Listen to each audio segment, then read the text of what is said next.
Welcome, beautiful Paris Saint Germain family. Keylor Navas. Before he was brought to this club, Paris Saint Germain had 3 Champions League exits in the round of 16. 6-5 versus Barca, 5-2 versus Madrid, and 3-3 going out on aggregate versus Manchester United. And the furthest we have gone in the Champions League was once, when we reached the Champions League semi-final and played AC Milan in the 1994 season. But all of that was going to change with the signing of Keylor Navas from Real Madrid for a very small fee of only 15 million euros with a contract until 2022. First games for the club were absolutely amazing. 13 games played, 5 goals conceded, and 0 goals conceded in 4 Champions League games, which also included a penalty save versus Club Brugge in the last minute of the game, giving Paris Saint Germain all 3 points. Then came the biggest game of his PSG stint so far, playing his former club Real Madrid at the Santiago Bernabeu. Keylor Navas made 10 saves, with 6 of the shots against him inside of the box. It was a complete 10 out of 10 performance, and even though we conceded 2 goals in that game, we can be very thankful for Keylor Navas, with Real Madrid having 3.9 xG, only scoring 2 goals. Keylor Navas that day taught me, and showed me what an elite world-class goalkeeper is. In the previous seasons, I used to watch Gianluigi Buffon, Kevin Trapp, and Areola. The level between them 3 and Keylor Navas was seen in that game. Was seen in before that game, but that game was perfect proof of that Keylor Navas is exactly what Paris Saint Germain had been looking for. He continued greatly for the rest of that season, conceding 17 goals in 17 games, which is still a very good record. Obviously, COVID hit, and Paris Saint Germain were crowned Ligue 1 champions after only playing around 22 games. PSG later came back and won the Coupe de France and the Coupe de la Ligue title, with Keylor Navas being crucial in the penalty shootout, saving Traoré's penalty. And the PSG players loved Keylor. They absolutely loved him for the impact and change he had at such a short time span at the club. Then came the last 3 games, the bubble Champions League games. Paris Saint Germain faced off versus Atalanta, and Keylor Navas once again showed that he's great, saving 3 shots, with all 3 shots coming from inside of the box. He later got injured in that same game and had to miss the upcoming semi-final versus RB Leipzig, but he was back, fit and ready for the Champions League final. Bayern were not threatening, only having 2 shots on goal the entire game.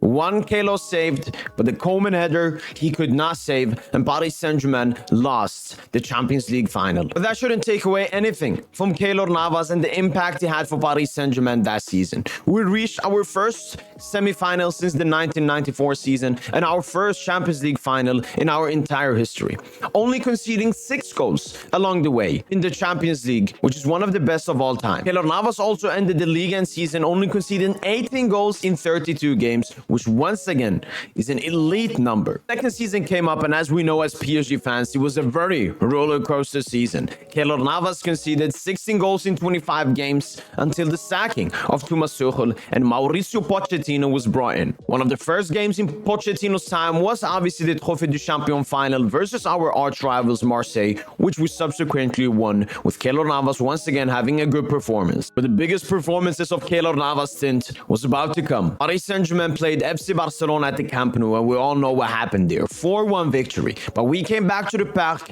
a bit too comfortable. Barca had a lot of dangerous chances, and that's where Keylor Navas came in, having 9 saves with 8 shots inside the box, including a penalty save of Lionel Andres Messi. But the finals came up, and we played against last year's Champions League finalists Bayern München. This was a revenge game, and Keylor Navas was absolutely ready, making 10 saves with 7 out of the shots coming inside of the box. Bayern ended the game with 3.7 xG, only scoring 2 goals, which once again showed how important Keylor Navas was, and Paris Saint-Germain were into the semi-finals of the Champions League, 2nd year in a row, and this time Keylor Navas deserved a lot of prop. Keylor Navas was immediately awarded with these 2 performances with an extension until the 2024 season. PSG obviously lost out versus Manchester City and exited the Champions League. They still managed to win the Coupe de France, with Keylor Navas once again having a good performance, but sadly lost the Ligue 1 title to Lille that season. Keylor Navas could still take some positives away from that season, being named as the goalkeeper of the season in the Ligue 1 team of the season. Then next season, something happened that would change Keylor Navas' time at Paris Saint Germain. Gianluigi Donnarumma was signed from AC Milan on a free, and the end of Keylor Navas at PSG started. Keylor Navas was so upset he even posted this on his Instagram. Offer your absence to those who do not value your presence, showing that he felt ungrateful for how Paris Saint Germain, after only 2 seasons, were already looking and brought another world-class goalkeeper that was going to be competition.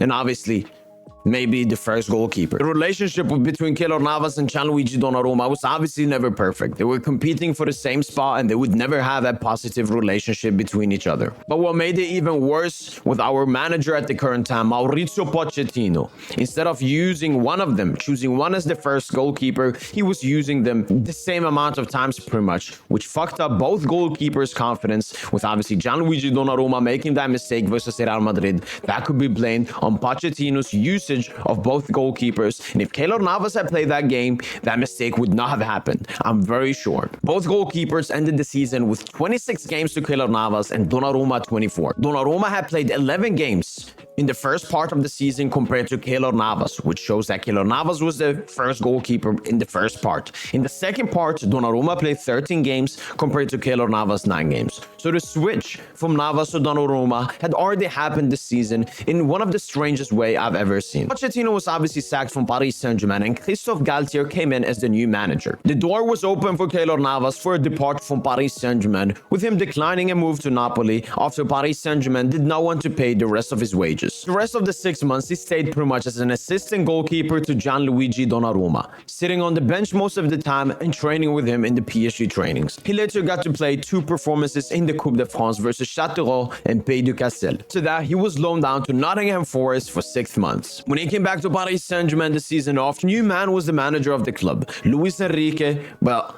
the energy was kept the same. Keylor Navas was still a bench player. Keylor Navas was still not participating in games, and he has only played 4 games as we're speaking. And with Keylor Navas' contract ending at the end of this summer, and he's obviously not going to be extended, I wanted to look back at the statistics of Keylor Navas at this club. He's played 112 games so far for Paris Saint Germain, conceding 91 goals and keeping 51 clean sheets. These are absolute elite world-class numbers for a goalkeeper. He's already won 8 trophies at the club.